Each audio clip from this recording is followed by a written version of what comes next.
Hi dear students, मेरे Pratap sir आप सभी का आरपी स्टडी क्लासेस में स्वागत करता हूं। आइए स्टूडेंट्स, आज हम लोग क्लास 12 फिजिक्स में एक इम्पॉर्टेंट टॉपिक पढ़ेंगे। वैद्युत द्विध्रुव के कारण अच्छी स्थिति में वैद्युत क्षेत्र की तीव्रता के लिए व्यंजक। स्टूडेंट्स, ये बोर्ड पेपर के लिए ही बहुत महत्वपूर्ण है। आप लोग देखें, हमको क्या करना है, वैद्युत द्विध्रुव के कारण अच्छी स्थिति में वैद्युत क्षेत्र की तीव्रता के लिए व्यंजक निकालना है। तो सबसे पहले हम लोग ये बनाएंगे वैद्युत द्विध्रुव ए बी।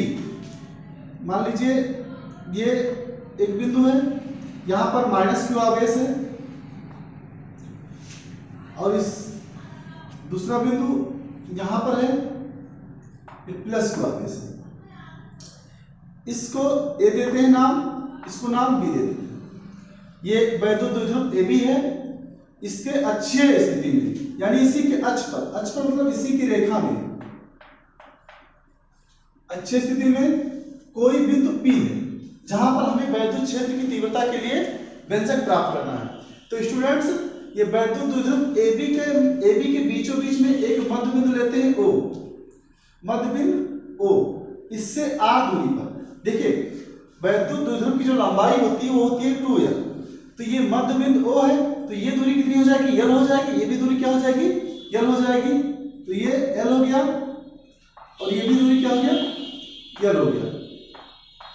इस वैद्युत द्विध्रुव के मध्य बिंदु O से r दूरी पर कोई बिंदु है P, जहां पर हमें वैद्युत क्षेत्र की तीव्रता की गणना करनी है।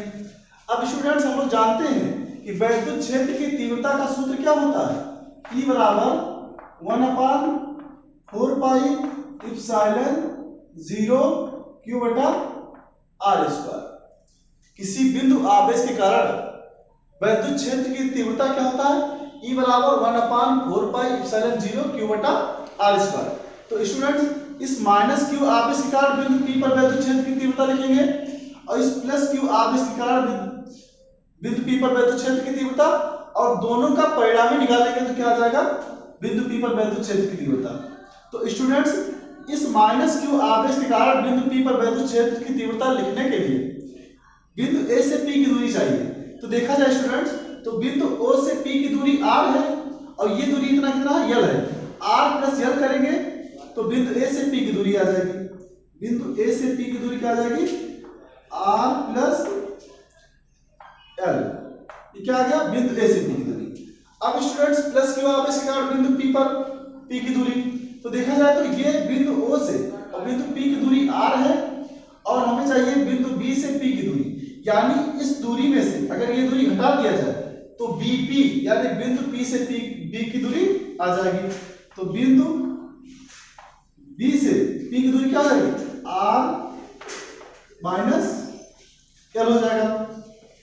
अब हम लोग देखेंगे कि माइनस q आवेश के कारण वैद्युत क्षेत्र की तीव्रता इस बिंदु पर क्या होगा, और प्लस q आवेश के कारण बिंदु P पर वैद्युत क्षेत्र की तीव्रता। मान लीजिए इस आवेश के कारण माइनस q आवेश के कारण बिंदु P पर वैद्युत क्षेत्र की तीव्रता इस दिशा में होगी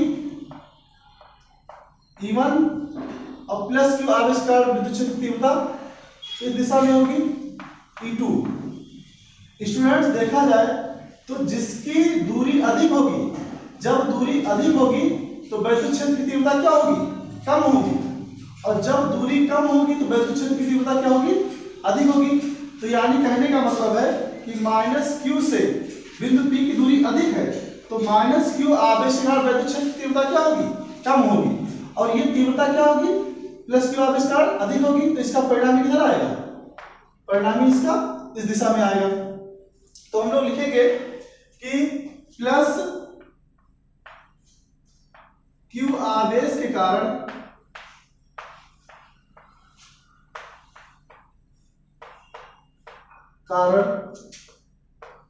बिंदु P पर वैद्युत क्षेत्र की तीव्रता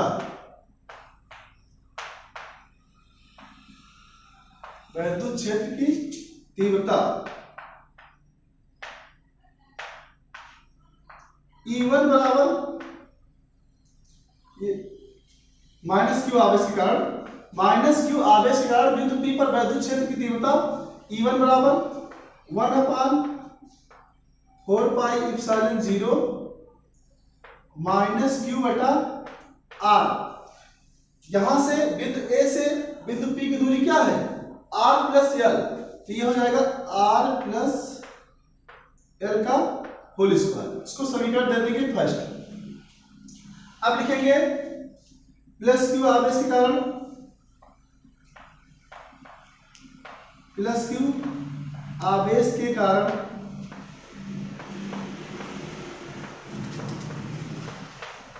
बिंदु P पर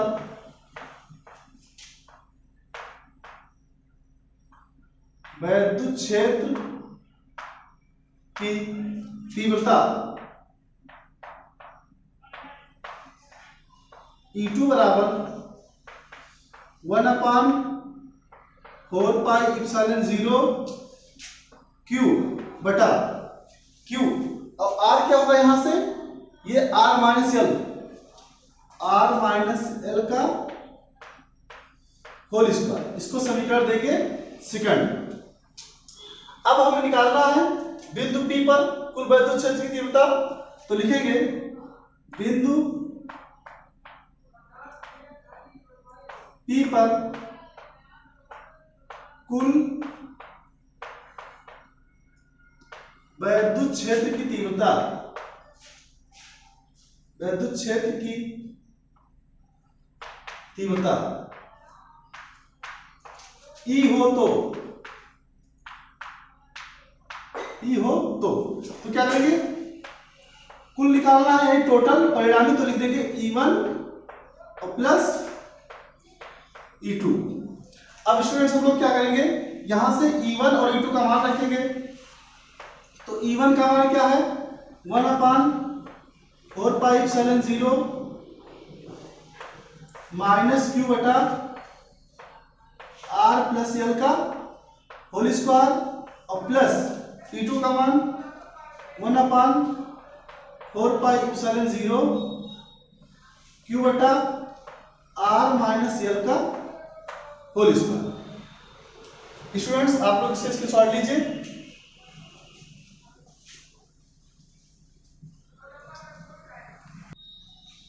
तो स्टूडेंट्स E बराबर आया क्या है, 1/4πε0 माइनस क्यू बटा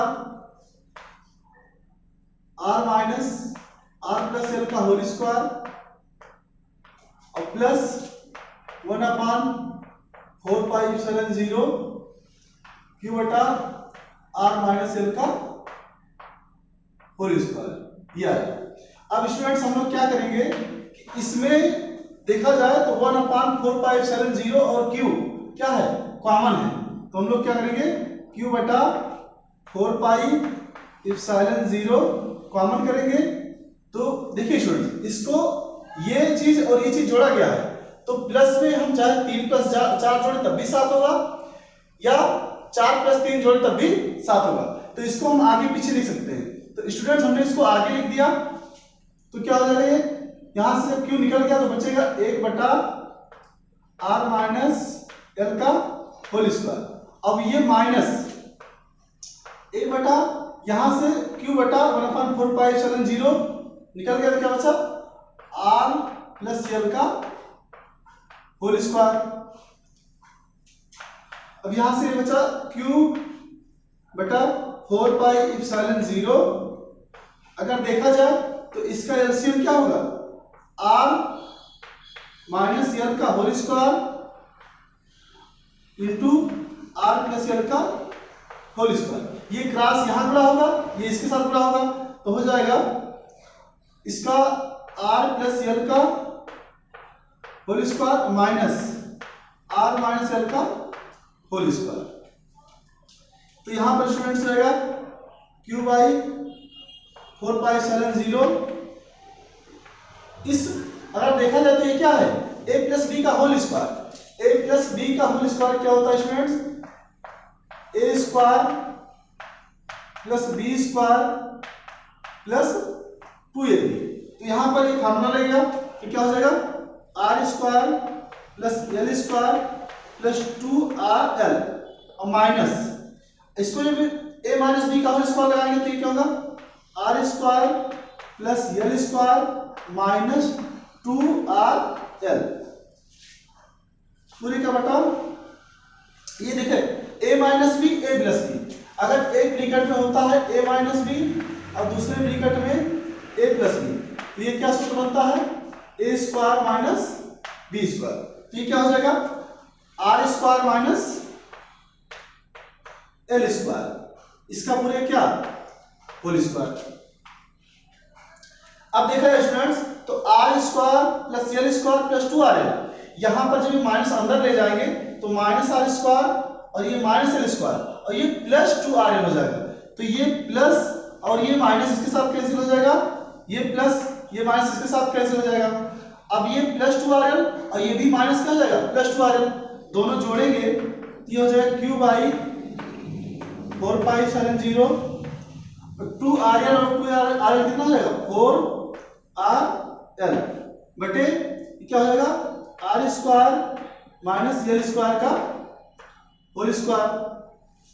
स्टूडेंट्स हम लोग जानते हैं कि वैद्युत द्विध्रुव आघूर्ण क्या होता है P बराबर Q इंटू 2L। वैद्युत द्विध्रुव आघूर्ण P बराबर क्या होता है Q इंटू 2L। तो अगर इसको स्टूडेंट्स E बराबर Q बाई 4π/0 4RL बटे R square minus L square का होल स्क्वायर है। अब स्टूडेंट्स हम लोग क्या करेंगे कि इस Q को अंदर ले जाएंगे तो यहाँ क्या बचेगा 1/4π/0 और ये हो जाएगा 4RL इंटू Q बटे R square minus L square का होल स्क्वायर। अब स्टूडेंट्स इसको हम इस प्रकार से तोड़ेंगे एक सूत्र होता है कि P बराबर Q इंटू 2L वैद्युत द्विध्रुव आघूर्ण P बराबर Q इंटू 2L। तो यहां से लिखेंगे 1/4π/0 इसको लिखेंगे Q और इस 4 को लिखेंगे 4 को क्या लिखेंगे 2 गुणे 2 1 2 ले लेंगे 2L के साथ तो Q इंटू 2L और एक क्या बचेगा 2 बच जाएगा और क्या बच जाएगा R बच जाएगा पूरे का बटा R square minus L square का होल स्क्वायर। ये अब यहां पर स्टूडेंट्स 1/4π/0 इसकी जगह क्या रखेंगे P इंटू 2R बटे R square minus L square का होल स्क्वायर। अगर देखा जाए स्टूडेंट तो स्टूडेंट्स Q इंटू 2L का मान क्या रखेंगे P रखेंगे और ये हमारा 2R बच गया तो क्या लिखेंगे आगे। अब देखा जाए स्टूडेंट्स तो ये जो AB वैद्युत द्विध्रुव है और बिंदु P है ये जो यहां से इसकी दूरी है वो वैद्युत द्विध्रुव की तुलना में क्या है बहुत अधिक है। तो हम लोग लिख देंगे कि R greater R equal to L यानी R बहुत अधिक बड़ा है किसकी तुलना में L की तुलना में। तो हम लोग लिख सकते हैं क्या L बराबर क्या लिख देंगे 0। तो यहां पर हो जाएगा 1/4π/0 और ये हो जाएगा P इंटू 2R बटे आर स्क्वायर और माइनस L का मान क्या कर देंगे 0 और पूरे का होल स्क्वायर। तो स्टूडेंट्स यहां पर हो जाएगा 1/4π/0 ये हो जाएगा इसको 2 को आगे लिख दे रहे हैं 2PR और ये क्या हो जाएगा ये 0 हो गया आर स्क्वायर तो ये जब 2 से 2 गुणा कितना हो जाएगा R की पावर 4 हो जाएगा। यहां से जब R को कैंसिल करेंगे तो कितना पावर बचेगा 3 बचेगा। तो स्टूडेंट्स ये क्या हो जाएगा 1/4π/0 2P बटे RP। तो जो वैद्युत द्विध्रुव के कारण वैद्युत क्षेत्र की तीव्रता का व्यंजक आया वो आया E बराबर 1/4π/0 2P बटे RP। स्टूडेंट्स वैद्युत क्षेत्र की तीव्रता वैद्युत द्विध्रुव के कारण अच्छी स्थिति में जो वैद्युत क्षेत्र की तीव्रता के व्यंजक आया E बराबर 1/4πε0 2p/r³। स्टूडेंट्स, ये जो भी व्यंजक हमने प्राप्त किया ये बोर्ड परीक्षाओं के लिए अति महत्वपूर्ण है और बोर्ड पेपर में 5 नंबर का आता है। तो स्टूडेंट्स का आप लोग स्क्रीनशॉट ले लीजिए। स्टूडेंट्स, आप लोग कमेंट में बताइए कि ये व्यंजक आपको कैसा लगा। यदि आपको ये वीडियो पसंद आया हो तो ज़्यादा से ज़्यादा लाइक करें, शेयर करें और कमेंट करें। धन्यवाद।